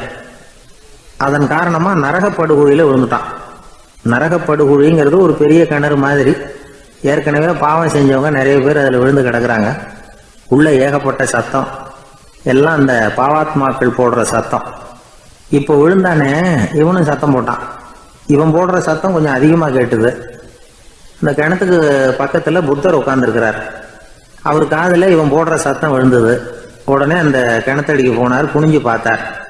சாமி என்னை காப்பாத்துங்க அப்படின்னு கத்தனா இவன். புத்தர் அவனை கொஞ்சம் கவனிச்சு பார்த்தார். மனித சமுதாயத்துக்கு அவன் என்னென்ன கெடுதல் பண்ணியிருக்கிறாங்கிற விவரம்லாம் அவர் மனக்கண்ணில் தெரிஞ்சது. அவருக்கு எல்லாம் புரிஞ்சு போச்சு. இருந்தாலும் அவனை காப்பாத்துறதுக்கு ஏதாவது வழி உண்டா அப்படின்னு யோசிச்சார். அவன் தன்னுடைய வாழ்நாளில் ஏதாவது நல்லது செஞ்சிருக்கானா அப்படின்னு பார்த்தார். ஒரே ஒரு சமயம் அவன் தன்னுடைய காலடியில மிதிபட இருந்த சிலந்தியை மிதிக்காமல் தாண்டி போயிருக்கிறான். இந்த ஒரு காரியத்துக்காக அவனை கரையேற்ற முடியுமா அப்படின்னு நினைச்சார். அவ்வளவுதான். உடனே அவர் கையில ஒரு சிலந்தி வந்து உட்கார்ந்துதான். அதுகிட்ட இருந்து நூல் இழை வெளிவர ஆரம்பிச்சது. அந்த நூல் இழை கிணற்று ஆழம் வரைக்கும் அப்படியே நீண்டுகிட்டே போச்சான். புத்தர் பார்த்தார். இந்த நூலை பிடிச்சிக்கிட்டு மேலே ஏறி வா அப்படின்னார். என்னங்க சொல்றீங்க, இந்த சிலந்தி நூல் என்ன தாங்குமான்னு கத்தனான். எல்லாம் தாங்கும், அதை பிடிச்சிக்கிட்டு ஏறி வா அப்படின்னார். சந்தேகத்தோடவே அவன் அந்த நூல் இழைய பிடிச்சி இழுத்து பார்த்தா ரொம்ப வலுவா இருந்தது. அவனுக்கு ஆச்சரியம். அதை பிடிச்சிக்கிட்டே மெதுவாக மேலே ஏறி வர ஆரம்பிச்சிட்டான். பாதி தூரம் ஏறி வந்திருப்பான். அப்போ அவன் காலுக்கு கீழே ஏதோ சத்தம். என்னன்னு குனிஞ்சு பார்க்கறான். கீழே கிடந்தவங்க சில பேரும் அந்த நூலை பிடிச்சி மேலே வந்துக்கிட்டு இருக்கிறாங்க. இவனுக்கு கோபம் வந்துட்டுது.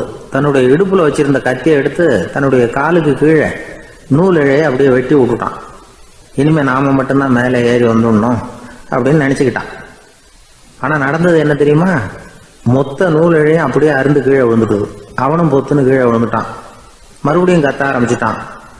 ஏற்கனவே அவன் செஞ்சிருந்த ஒரு சிறு கருணை அந்த நூல் இழைக்கு உறுதியை கொடுத்தது. இப்போ அவன் செஞ்ச பாவம் அந்த நூல் இழைய வலுவிழக்க செஞ்சுட்டுது. அடுத்தவங்களும் வாழணுங்கிற எண்ணம் அவனுக்கு இருந்திருந்தா இப்போ அவனும் கரையேறி வந்திருப்பான், மற்றவங்களும் சௌக்கியமா வந்து சேர்ந்திருப்பாங்க. அதனால நாமும் வாழணும், அடுத்தவங்களும் வாழணும் அப்படின்னு நினைக்கிறவன் வாழ்க்கையில சீக்கிரம் முன்னுக்கு வந்துடுவான். ஒருத்தன் ஒரு டாக்டர் கிட்ட போனான், மருந்து வாங்கினான். வாங்கி கொண்டாந்து பேசாம வச்சுட்டான், சாப்பிடல. அப்புறம் எதுக்காகப்பா போய் அவர்கிட்ட மருந்து வாங்கினேன் அப்படின்னு கேட்டாங்க. டாக்டர் வாழணும் இல்லையா, அதனாலதான் அப்படின்னா. அவர் கொடுத்த மருந்தை நீ ஏன் சாப்பிடல அப்புறம் அப்படின்னு கேட்டாங்க. நான் வாழணும் இல்லையா, அதுக்காக தான் அப்படின்னா.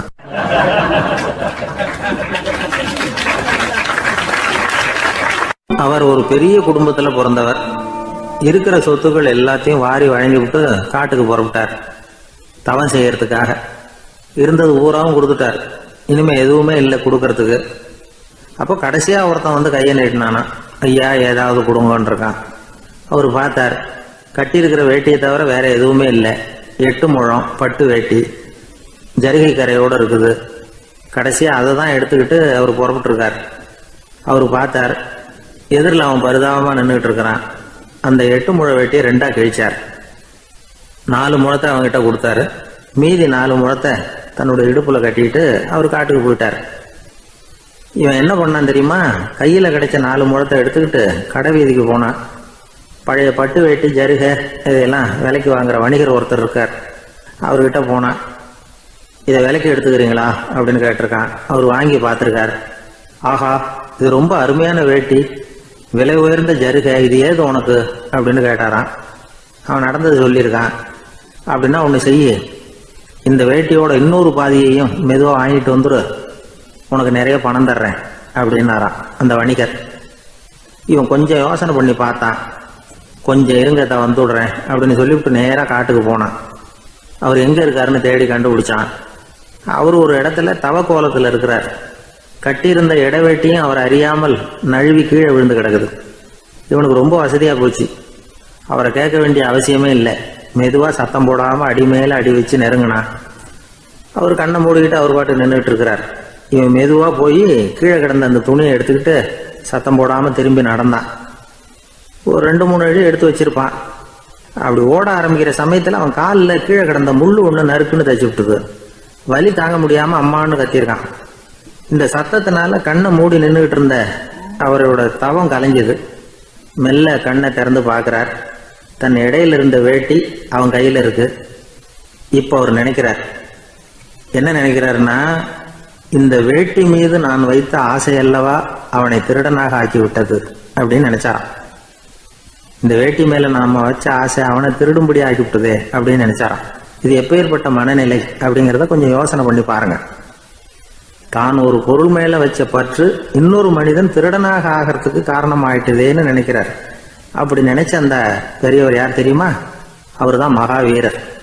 இழந்துட்டேங்கிறிய, நீ என்னத்தை கொண்டுகிட்டு வந்த எங்க இழந்துடுறதுக்கு? நீ என்னத்தை உண்டாக்குன இது அழிஞ்சுட்டுதுன்னு சொல்றதுக்கு? இதுதான் அவருடைய சிந்தனை. இன்றைக்கு நம்ம சிந்தனையெல்லாம் வேற மாதிரி இருக்குது. ஒருத்தன் நடுத்தருவில் உட்காந்து அழுதுகிட்டு இருந்தான். அந்த வழியா வந்தவர் ஒருத்தர், ஏன்பா அழறேன்னு கேட்டாராம். 5 ரூபா சார், இந்த இடத்துல விழுந்துட்டுது, ரொம்ப நேரமா தேடுறேன், கிடைக்காது போல இருக்கு அப்படின்னு சொல்லிவிட்டு அழறான். எப்போ தொலைஞ்சதுன்னு கேட்டாராம் அவரு. அது எனக்கு தெரியாது சார், பணத்தை தொலைச்சவன் தேடி பார்த்துட்டு போயிட்டான், நான் அவனுக்கு பின்னாடி தேட வந்தவன் அப்படின்னு நானா இவன்.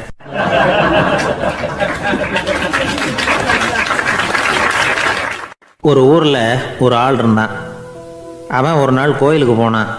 கடவுள்கிட்ட வேண்டிக்கிட்டான், எனக்கு ஒரு 1,00,000 ரூபா நீ கொடுத்தா நான் உன் சன்னதியில் ஒரு தேங்காய் உடைக்கிறேன் அப்படின்னு வேண்டிக்கிட்டான். கடவுள் பார்த்தார். உடனே அவன் கண் முன்னாடி தோன்றினார். இந்தா நீ கேட்ட 1,00,000 ரூபாய் அப்படின்னு சொல்லி அவன் கையில் பணத்தை கொடுத்துட்டு மறைஞ்சிட்டார். இவனால் நம்பவே முடியல. இவ்வளவு சுலபமாக கிடைக்கும்னு தெரிஞ்சிருந்தா அனாவசியமாக ஒரு தேங்காய் உடைக்கிறேன்னு வேண்டியிருக்க வேண்டியது இல்லையே அப்படின்னு நினச்சான். இருந்தாலும் வேண்டுதலை நிறைவேற்ற வேண்டியது கடமை. அதுக்காக என்ன பண்ணால், பக்கத்தில் ஒரு கடைக்கு போனான். ஒரு தேங்காயை கையில் எடுத்தான். இது என்ன விலைன்னு கேட்டான். 5 ரூபான்னார் கடையில் இருந்தவர். அதிகமாக இருக்குதே விலைன்னா. அப்படின்னா ஒன்று செய்யுங்க, அடுத்த ஊருக்கு போங்க, அங்கே தென்னந்தோப்பு அதிகம், அதனால் அங்கே இதை விட குறைஞ்ச விலைக்கு கிடைக்கும் அப்படின்னார். சரின்னு அடுத்த ஊருக்கு கிளம்புனான். அங்கே போய் விசாரித்தான். ஒரு தேங்காய் 3 ரூபாய் விலைன்னாங்க. இதுவும் அதிகமாக தெரியுதேன்னா. அப்படின்னா ஒன்று செய்ய, அதோ அந்த ஆற்று ஓரமாக ஒரு தென்னை மரம் இருக்கு பார், அதில் நீயே ஏறி பறிச்சுக்கோ, ஒரு தேங்காய்க்கு 1 ரூபா கொடுத்தா போதும் அப்படின்னார் அந்த தோப்புக்கு சொந்தக்காரரு. இவனுக்கு மரம் ஏற தெரியாது, இருந்தாலும் ஆசை யாரை விட்டுது, விலை சல்லிசாக இருக்குதே. ஆற்று ஓரம் போனால் தட்டு தடுமாறி அந்த மரத்தில் ஏறினா அந்த தென்னை மரம் வளைஞ்சி ஆற்று பக்கம் போய் அப்புறம் நிமிர்ந்து இருந்தது. அதாவது மரத்தின் உச்சி சரியாக ஆற்றுக்கு நடுவில் இருந்தது. ஆற்றுல வெள்ளம் கரைபுரண்டு ஓடிக்கிட்டு இருக்கு. இவன் கடவுள் கொடுத்த 1,00,000 ரூபாயை மடியில் வச்சு இறுக்கி கட்டிக்கிட்டான். உச்சிக்கு போய் காய் பறிக்கிற சமயத்தில் காற்று மழையும் பலமாக கலந்து அடிக்க ஆரம்பிச்சுட்டுது. கால் வழுக்கி விட்டுட்டுது. இவன் சடார்னு ஒரு தென்னை மட்டையை பிடிச்சிக்கிட்டு தொங்க ஆரம்பிச்சிட்டான்.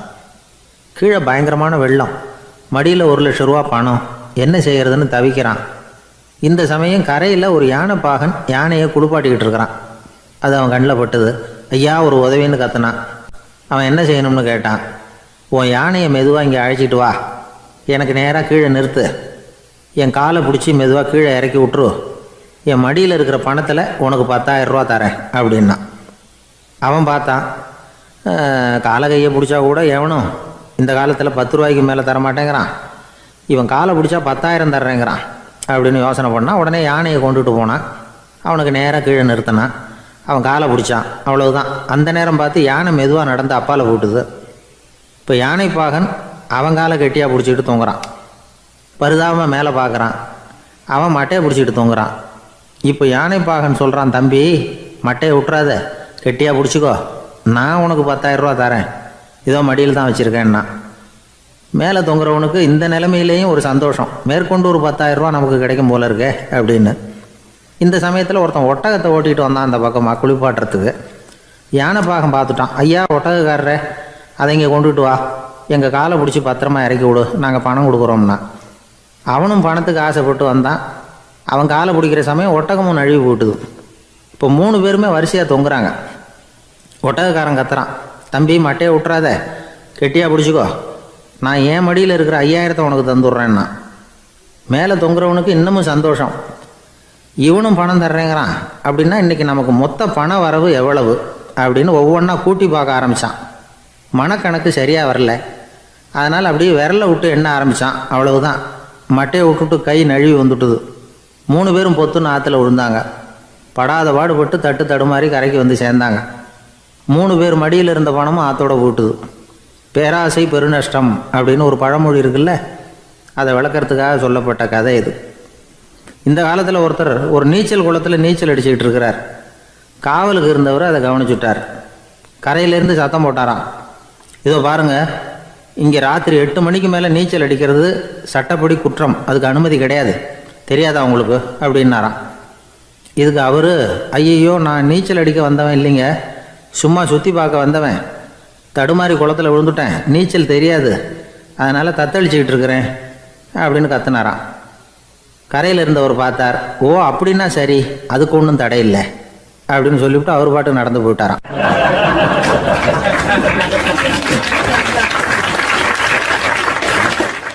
நம்மள மாதிரி ஒரு ஆசாமி அவன் நம்மள மாதிரியே கற்பனை பண்ணான்.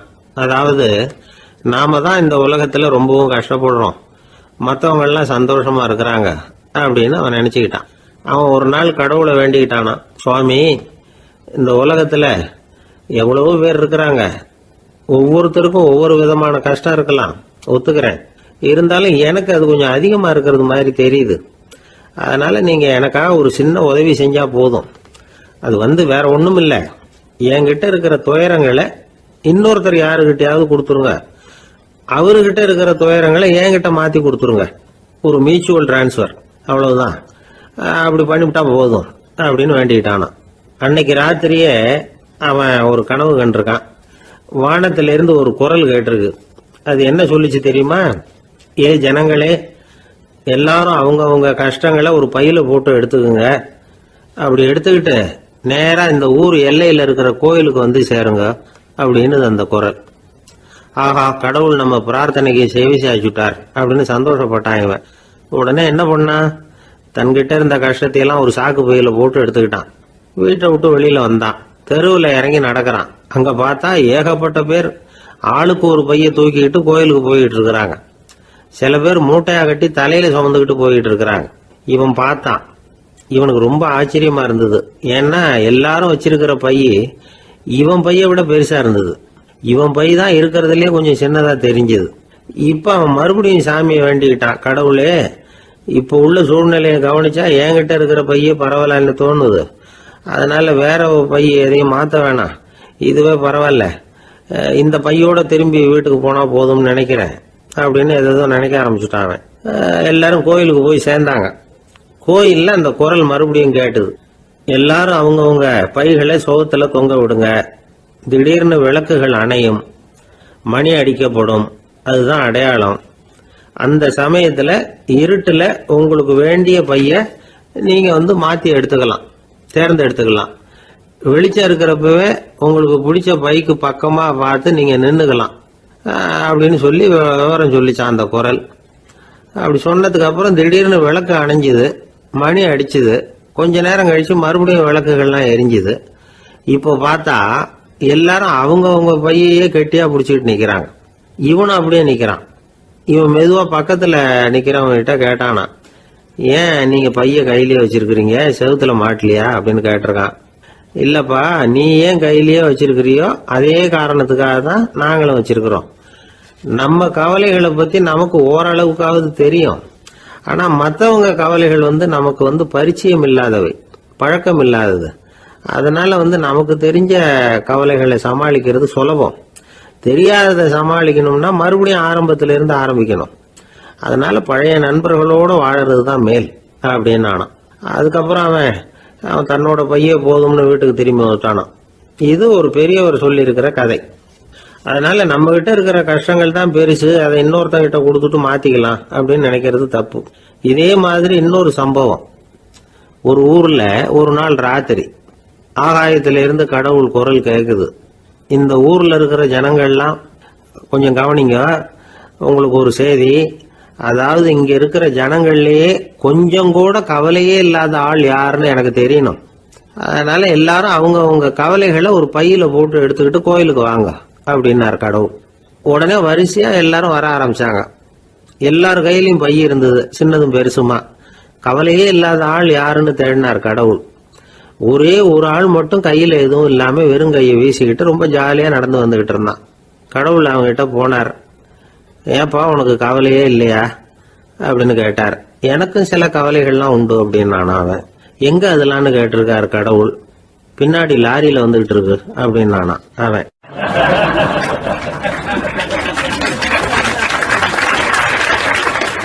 அசோக மன்னர் வந்துகிட்டு இருக்கார். அவருடைய ஆலோசகர்கள் எல்லாம் பக்கத்துல வந்துகிட்டு இருக்கிறாங்க. அந்த சமயத்துல எதிரில் ஒரு புத்த பிக்ஷு வர்றார். அசோகர் பார்க்கிறார். ஓடி போய் அவர் காலில் விழுந்து வணங்குறார். அசோக மன்னரின் தலை அந்த புத்த துறவியின் பாதத்துல பட்டுக்கிட்டு இருக்கு.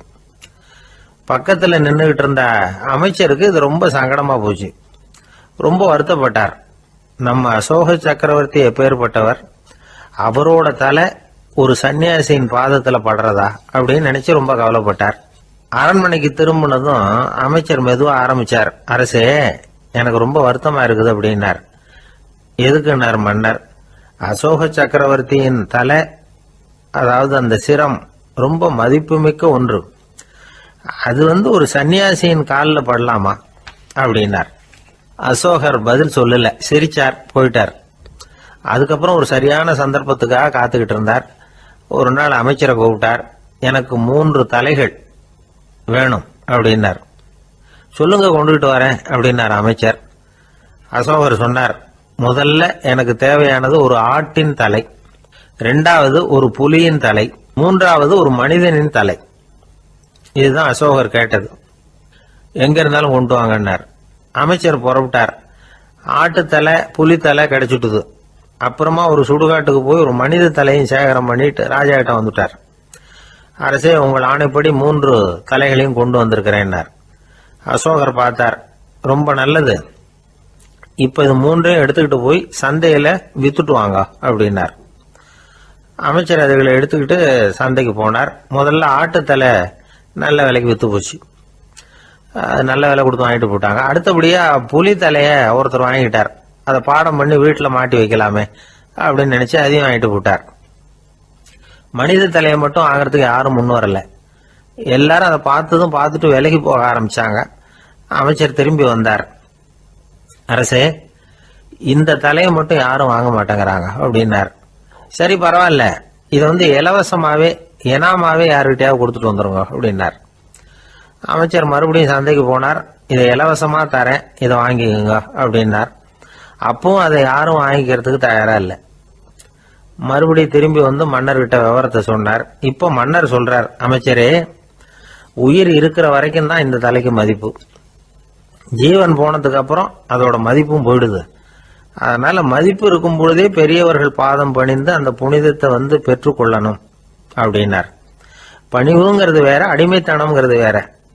பெரியவர்களை பணிவது நமக்கு பெருமை தரக்கூடிய விஷயம். இதை மனசுல வச்சுக்கிட்டு எப்போ காலில் விழணும், எப்போ காலில் விழக்கூடாது அப்படிங்கிறத முடிவு பண்ணிக்கணும். ஒரு சாதாரண ஆள் நடந்து வந்துகிட்டு இருந்தார். எதிரில் வந்த ஒரு பெரிய மனுஷன் ஓடி போய் அவர் காலில் விழுந்து தன்னுடைய தலையை அவர் பாதத்தில் கொண்டு போய் வச்சார். கொஞ்ச நேரம் கழிச்சு எழுந்திரிச்சு வந்துட்டார். வந்த பிறகு இவரை கேட்டேன், ஏன் திடீர்னு ஓடி போய் அந்த ஆளு காலில் விழுந்தீங்க அப்படின்னு. அவர் போட்டிருக்கிறது என்னோட காணாம போன செருப்பான்னு கண்டுபிடிக்கிறதுக்காக அப்படி விழுந்தேன் அப்படின்னார்.